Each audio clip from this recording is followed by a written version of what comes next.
What if China and the US went to war tomorrow? The world wakes up to breaking news. China and the United States have declared war. In menu test, global stock markets crash. Oil prices skyrocket. Fear spreads faster than missiles. The war begins at sea. The South China Sea turns into a battlefield.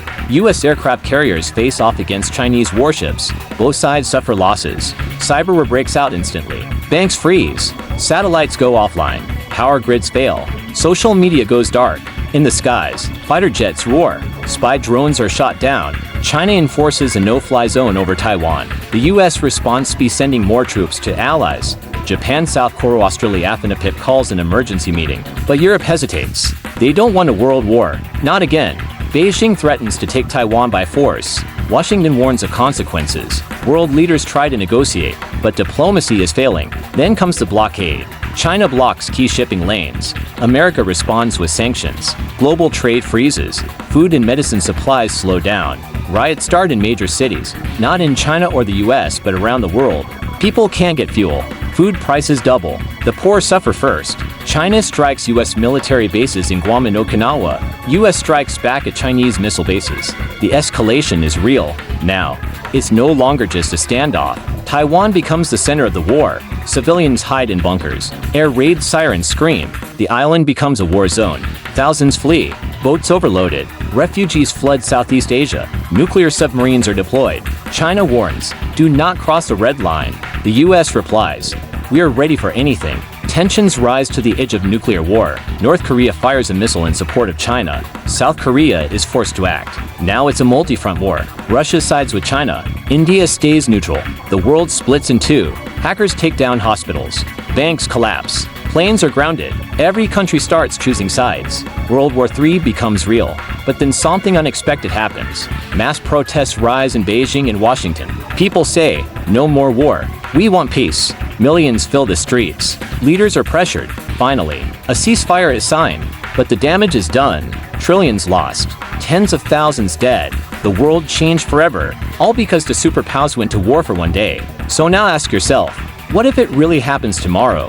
Are we ready? Or are we doomed? Part 3. After the end, silence.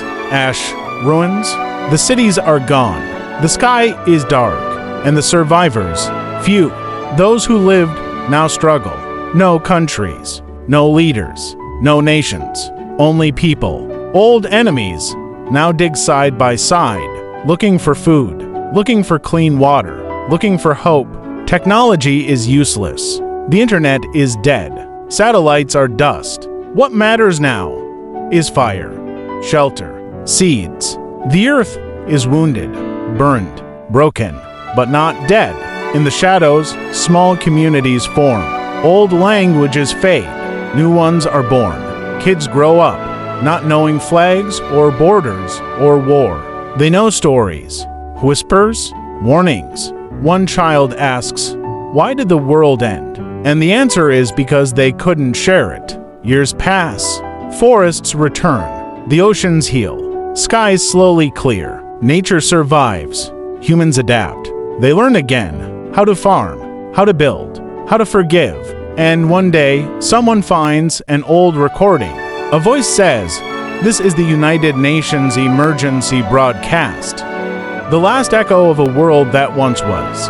The child plays it again, and again, a symbol of warning, of memory, of a second chance. Because maybe, this time, they'll choose peace. Maybe, this time, they'll remember what war destroyed and what unity can save.